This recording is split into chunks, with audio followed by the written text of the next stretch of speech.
am compelled by Schlock.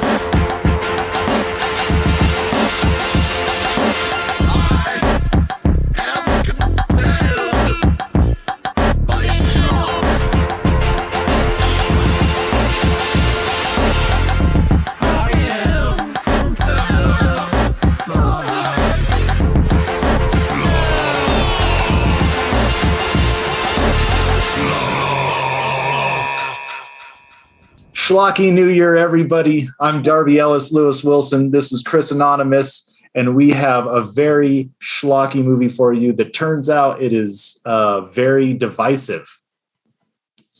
Am I right? Sometimes we'll do a little pre-talk before the show. And, if we both like or both dislike a movie, it makes pre-talk pretty easy.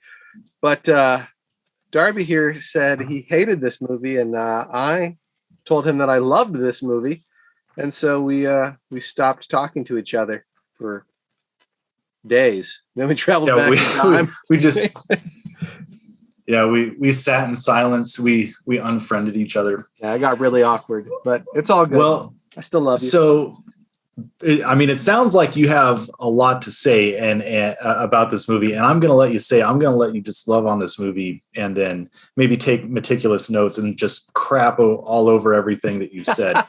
But before we get into it, I'll give some little facts about it, and I think maybe you have some too. But so this movie, it cost somewhere between about $35 and $56 million to make, and it only made back about 6.5 million. It was produced by four brothers that had not very clearly produced anything before or worked on any movies before. It has a lot of Hong Kong pedigree, I believe. Now this director, I don't know if he was a famous Hong Kong action director or if this was his first go at it too, but no, he was well established. So, and one other very important thing to note really quick is that when this movie was released and critics were watching it, one critic indeed threw up in the theater while watching this movie. With pleasure. They call it, I'm so happy. They call it the pleasure vomit. Yeah. Pleasure vomit. Pleasure puke. They call it pleasure puking. Yeah. So, I am definitely throwing off my game on this one. A rough start, a weird movie. So, Chris, let's talk a little bit about some of the actors and directors and stuff. Okay. Yeah. Let's get into it. So since we've been doing this and trying to see connections from other schlocky movies and other things and different things, it's really interesting. Some of the actors, so the kid in it, he only did a couple other movies and then he retired from acting. He was in Jack. He had a role in Jack before this. Mm-hmm, mm-hmm. And then he did one or two movies after this. And then he's just retired.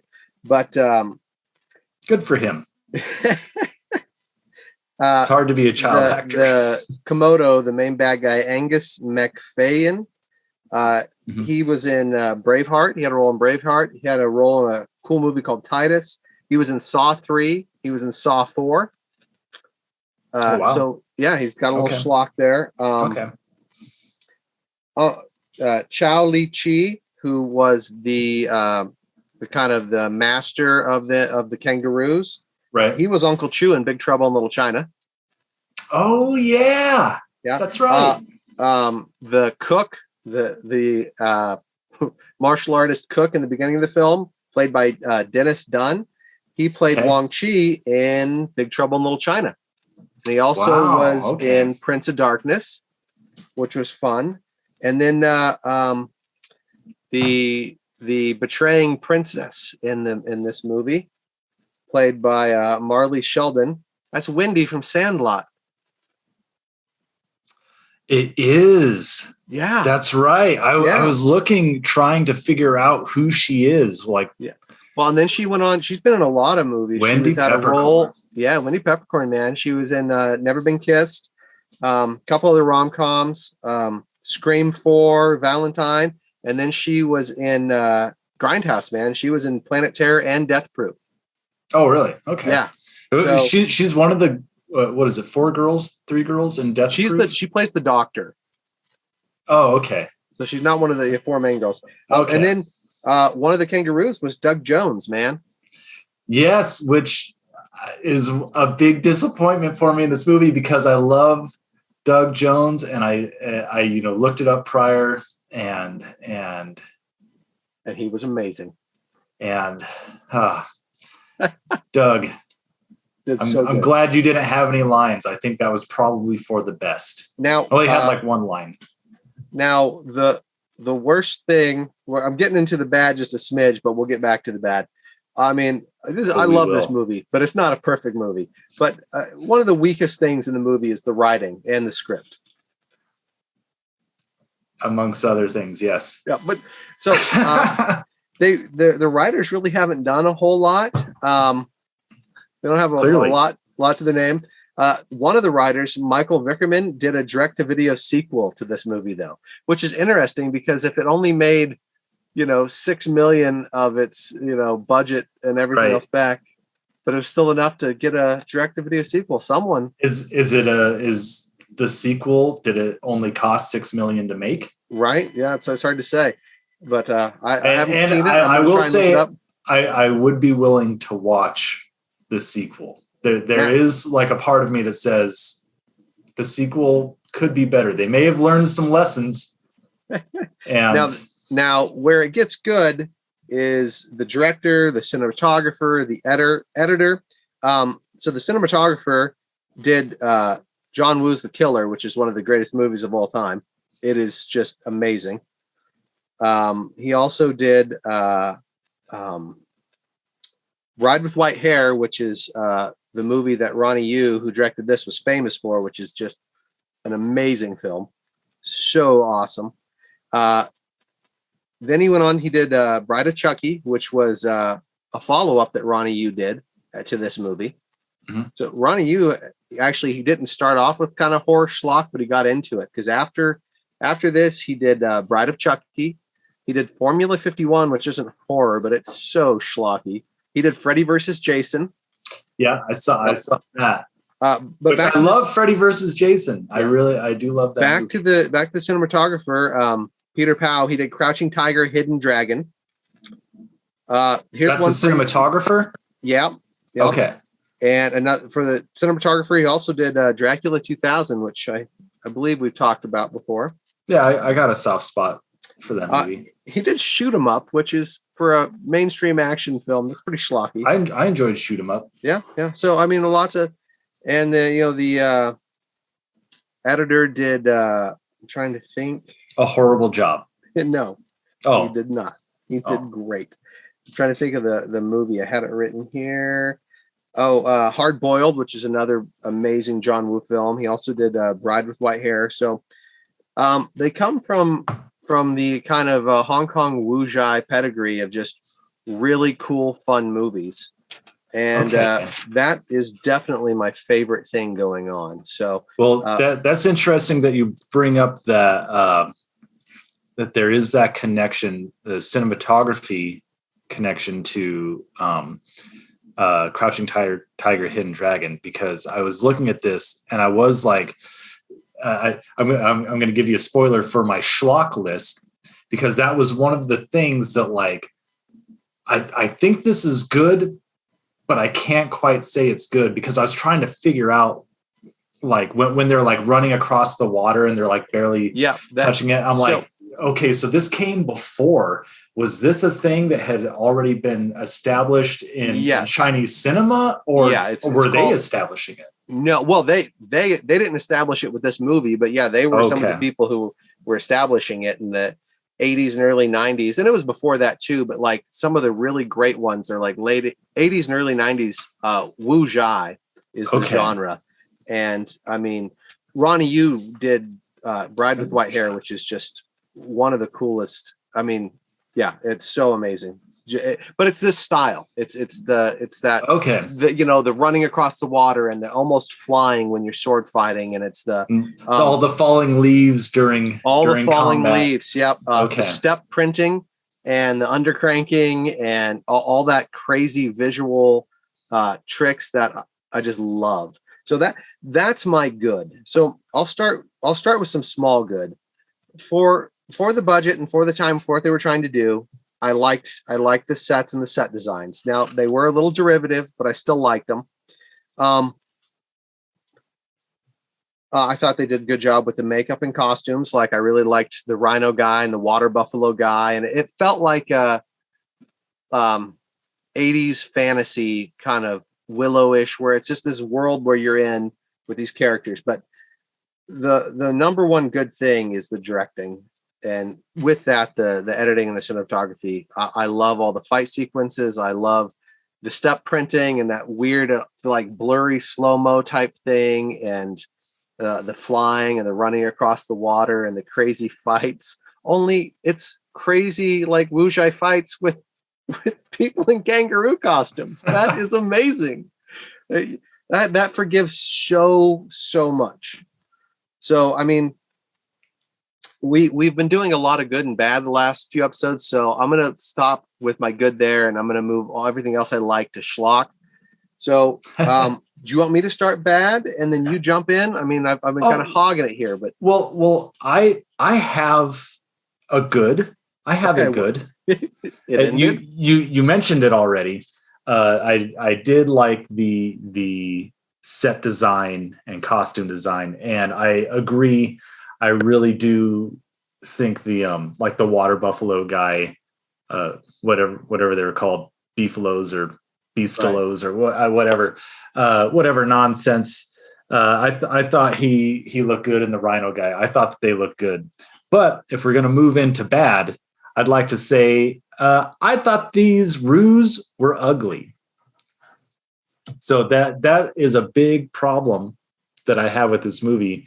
And it's that, so just, I think like 2 years prior to this, look at them. Makes me want to throw up. No, not that bad. They look ugly, but I'm okay with that. I mean, I don't want them to look like some cute, cuddly bunny rabbit. Well, and that's fine. Like it's the fact that they're ugly, like really doesn't bother me. But what bothers me is that, like I was saying, 2 years prior, Tank Girl was released. And if you remember Tank Girl, they have like I think they're called Reapers or Rippers, but they're kangaroo Doug Jones people. Played one of them. Yeah, they had an expert on set, and I've played a kangaroo person. That if you compare the two makeups, right, the Roo makeup in this is animatronic, whereas the makeup in Tank Girl, that was clearly like some facial prosthetics and makeup. And I guarantee that was substantially cheaper. And so I just feel like, man, if you're going to have these ugly creatures, just do it for cheap and do like a true method. But I don't think, and this is the problem, I don't think that they thought it was ugly. I think that was a break in the quality standard of this movie. That they were designing this and they were like, this is going to look so awesome, it's going to be cutting edge, and they're just making these terrible animatronic faces. Well, they wanted them ugly, right? They wanted them ugly, and they tried just to put makeup on the people, but the people that they cast were just too pretty. I guess. So they had to nope, dump another 10 million and we're going full animatronic. They look like those rubber horse masks that people wear now. And like they could have just spray painted one of those and put them on and then have them like, and it would have looked probably the same. So, so my bad. Well, and we can trade back and forth.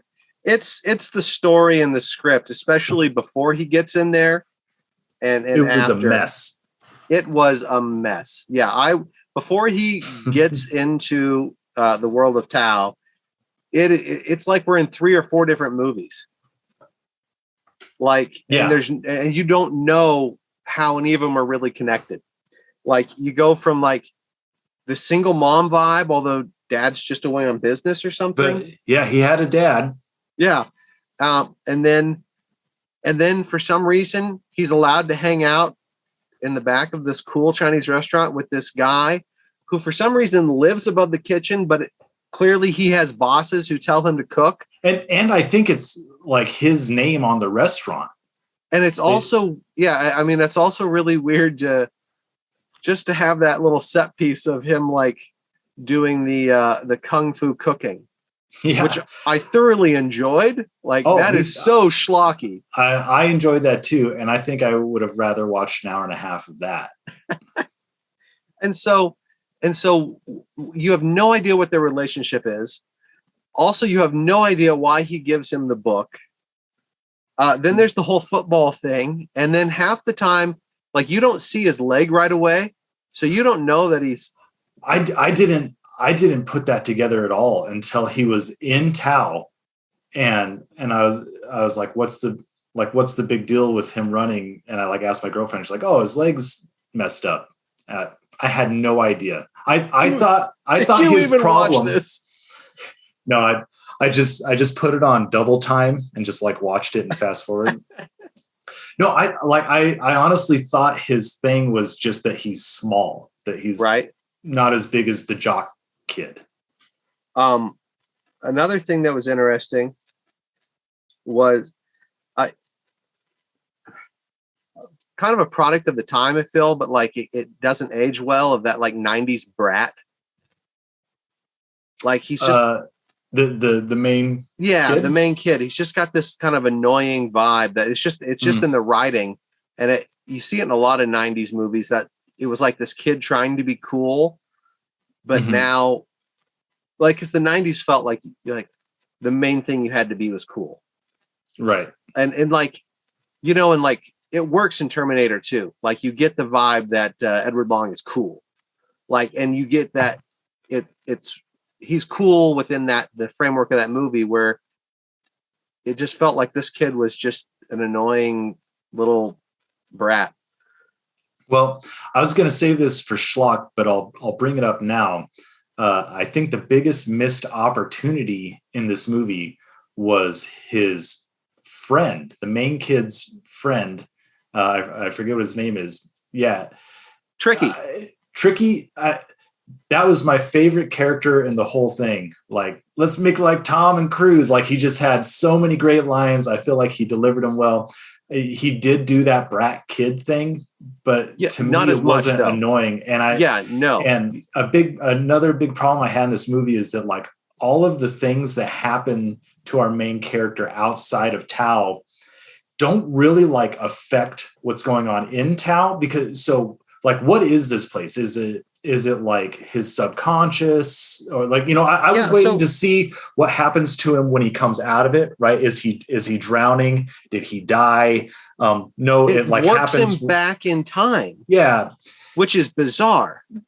And so I think that like it maybe took place in his mind, or I'm not sure what happened. So I don't think it does take place in his mind. Like when I first started rewatching it, because I hadn't seen this since the 90s, since probably late 90s when it came out, but I was worried that it was going to be that it was a dream, because I hate movies where the main thing is a dream, because it takes all the conflict out of it. Right. This didn't happen. Yeah, some movies like Friday the 13th, not Friday the 13th, Nightmare on Elm Street. Ugh. I thought you were going to say the Over the Rainbow movie. Why did I forget the name? Wizard of Oz. Wizard of Oz. Yeah. That's like a dream, right? I don't think so. I mean, you could argue it, but like movies that do have dreams, you have to set like, well, if you die in the dream, you die in real life. You know what I mean? Because then it reestablishes all the stakes and the conflict. Otherwise, it doesn't matter. And I was really worried that this was a dream sequence movie, but I don't think it is. I think it was another world, because I think the main bad guy, who I loved, Komodo, he was in my good, but he's also in the schlock. He wants to go to this world. So, Yeah, I think it was a real world. I think it was connected to us strangely. I'm not quite sure. But yeah.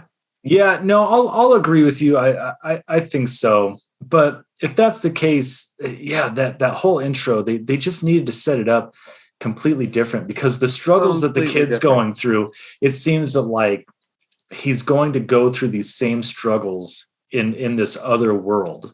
And also, why is he mean to the dog here? The dog brought him toast. That is what's that story? Dog. That's a crazy story. Yeah. I thought we've talked before about interesting character introductions. Like the first time you see a character, and I just really thought it was funny that the first time we see him, he's like on the toilet reading comics, and his dog brought him toast. Which is another problem, because he's super into kung fu, but then they go into this football thing. Wouldn't it have made more sense if he was going to watch like a tournament? Yeah, and he can't do it because his leg's all jacked up. Right. So yeah. Got one more quick bad thing before we get into the schlock. We're always running behind, it seems. It felt like the story in Tao was truncated, like they abridged it. They took stuff out, right? And it made it so a lot of it didn't make sense. Like the thumb of fire. They all had different powers from different. One was metal, one was earth. She could shoot flowers. He had fire, right? This is a cool ability to be able to use your thumb as a lighter. But we don't see it until he uses it. Well, when they introduced them, weren't they like showing off their powers? Some of them were, but like with the falling flowers, you didn't know if they were just falling flowers or if she was creating them. Right. And one of them, I love the flute playing kangaroo. I think we have a picture of that too. That is a great intro. I mean, there's so many things that this movie sounds does. Like a euphemism. I got a case of the old flute playing kangaroo. Look, there's so many things this movie does wrong, but I love this movie because it's a kangaroo in another fantasy world playing the flute. That is so schlocky, and just it checks off all my boxes, man. But like when the I don't know which roux it was, but one of them had killed the brother, and then he was kind of out on his own, and they had to get him back. And the little kid just goes out and just says some mean things and some truth. Yeah. Like, I thought you were about honor. I thought you were about this. Yeah. And that's all it took to bring him back.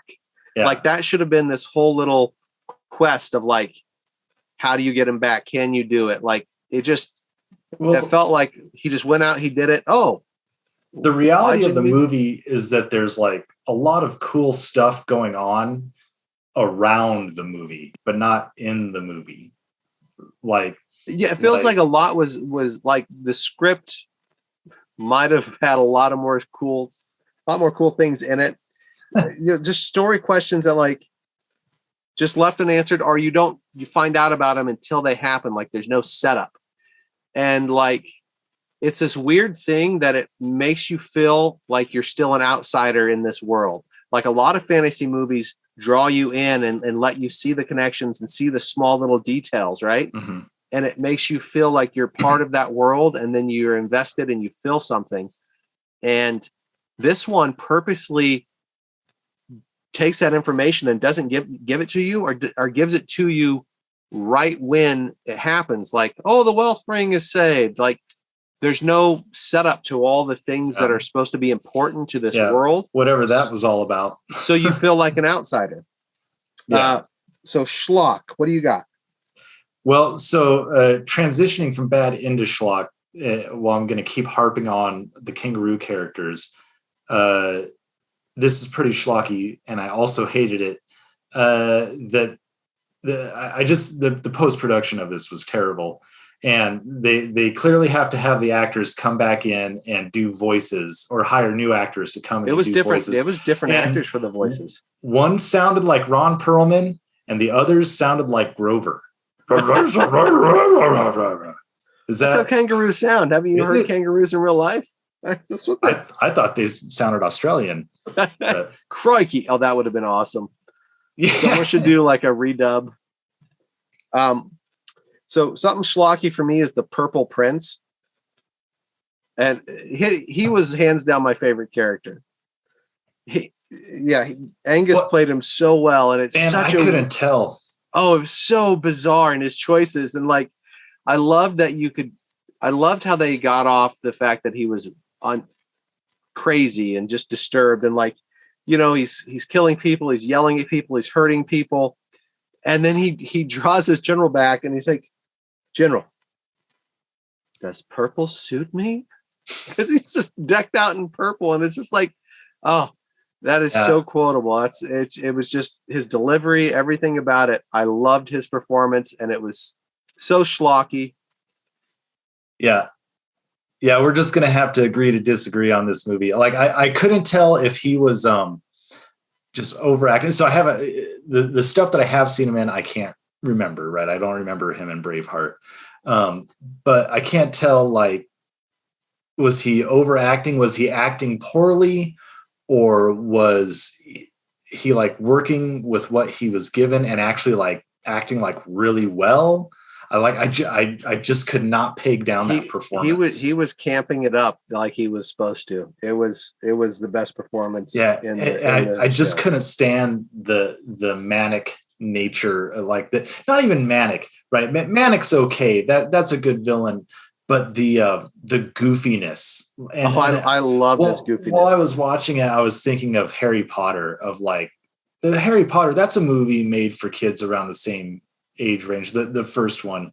And it's not goofy like that. Sure, it has some wacky parts, but it's not like like guys just acting like total dinguses. I did like when he has to read the book and it's all blank and he just says shit happens and then everyone repeats it. Mm-hmm. I thought that was a fun moment. So that's a really important part that I'd like to get out. The empty book. So this was going to go into my good, but I can't because, okay, so it's the book of Tao, and they're in the land of Tao, and it's spelled Tao, yep, which is in our world called the Tao Te Ching.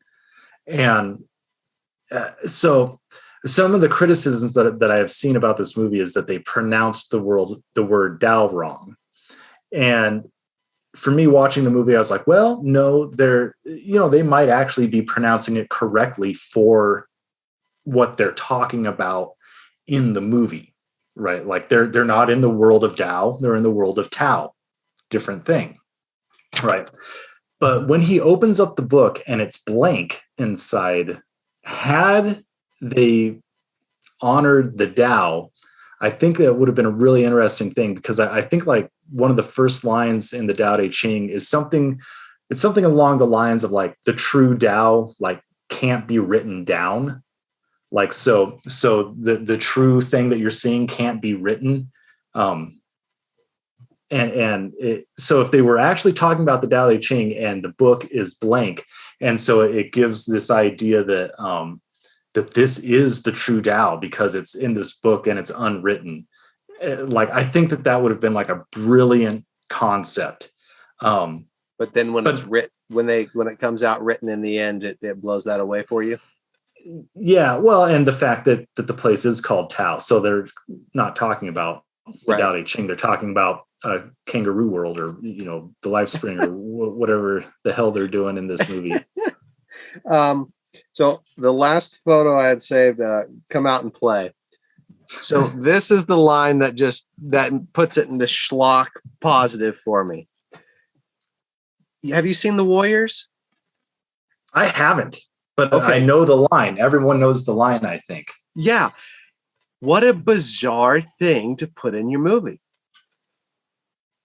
Like, so we could take it as a throwaway, just like, well, it's called Warriors of Virtue, and this is a famous line from the Warriors, so I'm going to have the bad guy say it to the Warriors of Virtue before they come out, which is probably what happened. But if you take it as part of like the whatever world they're in, like it just does this weird meta thing that I can't wrap my brain around. Like it's Same. it's such a weird thing to put in the movie, but it's one of my favorite moments, and it's something I remembered from way back when. And I'm like, yeah. So Well, I'm glad we were able to talk about this and that we finally have like a different view on a movie. But that's all the time we have for this week. what are we watching next week?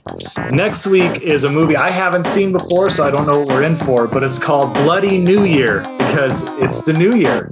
So check it out on Tubi.